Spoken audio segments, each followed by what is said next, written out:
Hey guys, I'm Nick, And I'm Tony. and we're the Sicilian Brothers. And we're here with a good friend of mine, Mike Hanna, from InvestMark Mortgage. And we were just doing some random conversations about hard money loans, appraisers, things like that, and some of the pitfalls of the competition of hard money and what everyone's advertising. Why do we offer the loan-to-value financing that we offer? What's the difference, right, between loan-to-value, loan-to-cost? There's so much. Yeah, there's so much of a cloud out there. Right. Can you clarify some of it for us? Right. So what I think you're talking about is the market right now is showing. There's a lot of lenders that are advertising 90% financing, Okay, right, or 100% financing, and you're like, well, what does that mean? When you see 90% financing and 100% financing, those are usually two. I would put those in two different categories. So 90% means 90% of cost, so it's loan to cost, not loan to value, but whichever's less. So it's 90% of cost, or maybe 70% of value, but whichever is the lower of those two amounts. So in a lot of cases, 90% loan to cost, you'd be bringing a lot more money to closing than you would with a 70% of the value, because it's 70% of the after repair value is going to get you more money.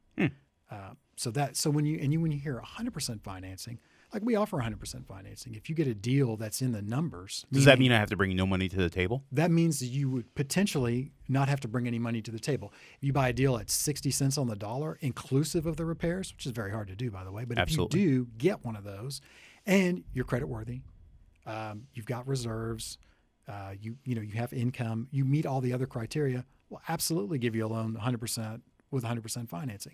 Most of the other 100% financing that you hear out there, when they say we'll do 100% loans, they're not talking about 100% financing. They're talking about 100% of the rehab. Well, every lender funds 100% of the rehab. I would hope.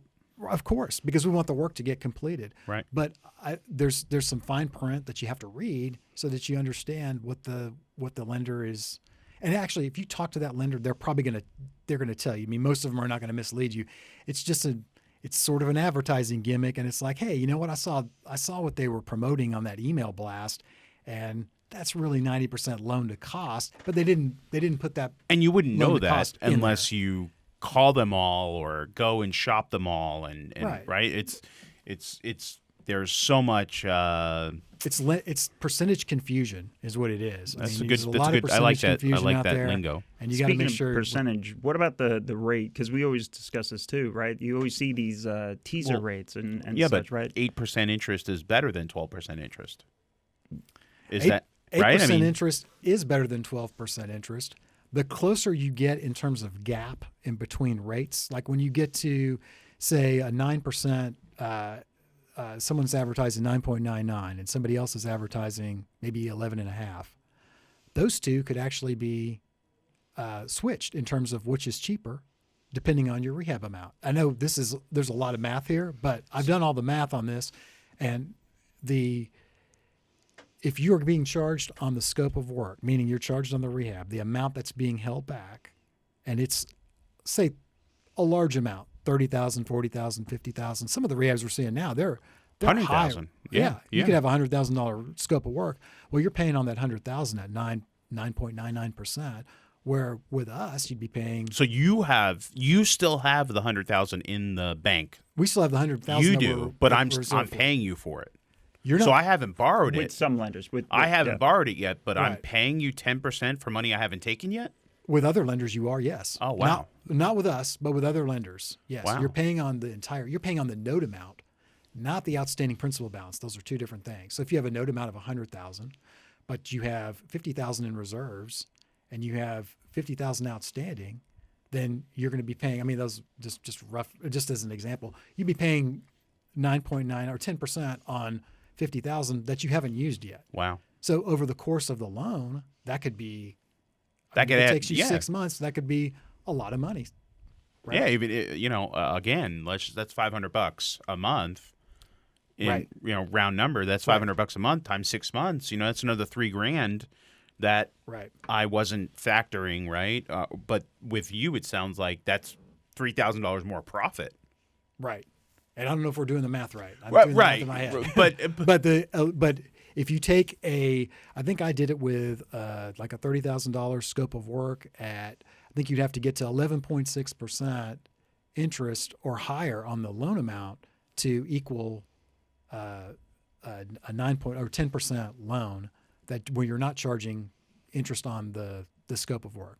Did I say that correctly? Yeah, it's interesting. I hear Nick talking about it with Paul, and when they're selling loans, trying to explain to people why to use InvestMark. So I'm just going through the list. I'm trying to think of some marketing ploys, right, that hard money lenders might use. So we have loan to cost, right, that 100% financing. We have a low teaser rate. Is there anything else that you can think of that hard money lenders might offer to investors that investors should look out for to reevaluate? Maybe like they don't require appraisals, right? That can negatively impact an investor getting to that hard money loan. But maybe myths, right? Yeah. What are some myths out there about using hard money? Someone A over B, right? What's some pros and cons of don't fall a victim to advertising? Well, bait and switch would definitely be one thing. I mean, really, this could be a whole other video on just like the ethics components, which set that aside. Yeah. Right? There's so many, but set that aside. So by myths, like give me an example of what you're talking about. I apologize because I'm getting us off onto the rails. I wasn't trying that. I just meant like, is there anything else out there that an investor should look out for when reading from a hard money lender? Right? Like an email blast comes across and it says 8% rate, but it's not, right? It's 8% on the full loan amount, whereas it's not the same cost, right? So is there anything else that a hard money lender can send out to investors that an investor should look out for?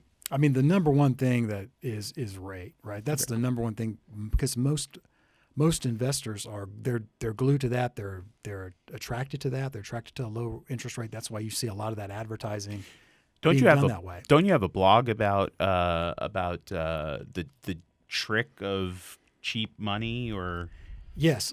Yeah, I can't think of the name of that blog right now, but yes. It's but you do have a blog out there. The seduction of cheap or hard money. Yes, yeah. Right. So it's investmarkmortgage.com, and you can see Mike's blog about this, because I think one of the things kind of that you're getting at there is the seduction of cheap interest rates. Yeah, so that being tricked, for lack of better words, right? So being tricked into thinking that 8.99% interest for hard money with $2,000 processing fees, right? And then maybe again also points, right? I mean, people think, oh well, I don't want to pay 3 points for a loan, but what they don't realize is that they might get a loan with processing fees, doc fees, right? There are other things. There's other junk fees that are built into the loan. Right. The rate, a lot of times that rate it's not just it's an introductory rate. So it's a rate that's good for 30 days, 60 days. And after that, it goes up to a higher rate. So that's built into the note. So maybe you don't see that advertised online. Maybe not. The lender tells you this. I think hopefully they're telling you that, oh, you're only going to pay this 8% for the first 30 days or 45 days of the loan. Right. And then it's going up to 13.5% or whatever it is. But they're going to make their money in the loan in some way, and you're going to be charged on the full note amount, not just the outstanding balance. So that's going to jack up your cost. So the thing to keep in mind is you got to do your due diligence on the property, but you also got to do your due diligence on the lender and ask questions. Don't be afraid to ask, like, hey, is this rate, is it only good for a certain period of time? And then it goes up.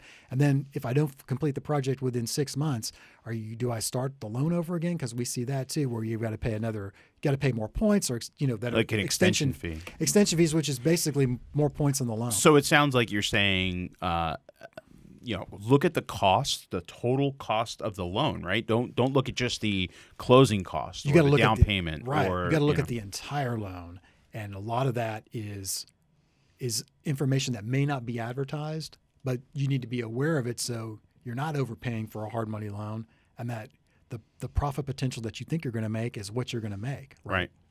That's huge. That's like, again, the hidden costs are relevant. They're not, hey, just they're. And that's a great way to describe it, is the hidden costs, right? I mean, yeah, people get seduced up front with a lower rate, but then there's these hidden costs behind the scenes that you don't know about until you're, at the closing table. maybe at closing, reading the note, or if you After didn't closing, if yeah. you didn't read it and then you get hit with it later on, you don't know. Well, then that's a huge problem, right? Absolutely. So, Yeah, because the last thing you want is to be 3 months into what should be a 6-month project, and then all of a sudden your payment goes up on the 4th month, and you're like, why? Why did? Why did my payment go up? Yeah, that makes no sense.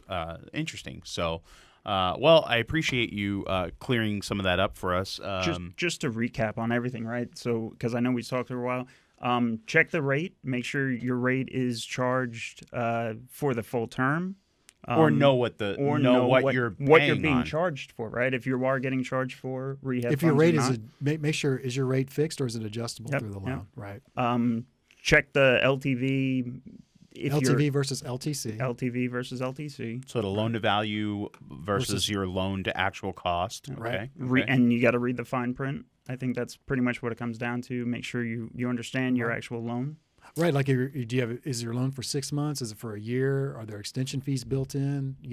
Understand that. So when points are due, are they upfront, or you're allowing them on the backside? Right, it makes a huge difference. Right. Yeah, absolutely. And what is the extension fee? Because an extension fee with Mike Hanna, right, might be whatever one thing, and it might be something else, right? So that's right. So understand let's just say it is a point. Is it a point for 1 month, or are you paying 1 point to renew for 6 months, right? What are those extension fees for? Right. It depends on the term. So if it goes beyond like all of our loans are for 12 months, they're not for less than that. So if you go beyond 12 months, then you would pay 1 or 2 points depending on the loan, depending on what we were doing in the loan. But if you're in a loan for 6 months and you have to start paying extension fees, that could be a problem, because a lot of loans, a lot of real estate, especially these larger projects, they go beyond 6 months. Yeah. You could be in it for 7 months before you get it sold. And then, wow, then you just paid another 2 points after that. That's a huge number. Absolutely, because sometimes you could wind up 4, 5, 6 points later, right? Right. The lender made all the money and you didn't. Yeah, yeah. So it's interesting information there on what you could compare apples to apples. Right. Yeah. Interesting. Absolutely. Awesome. Well, thanks guys for watching. Like, subscribe, follow along for more. Check out investmarkmortgage.com. Reach out to Mike or Sean or anyone Nick. on the team. Anybody can help you. Paul, and if you're in DFW, and get some valuable information and work with some honest guys there. Thanks, Mike. Thank you.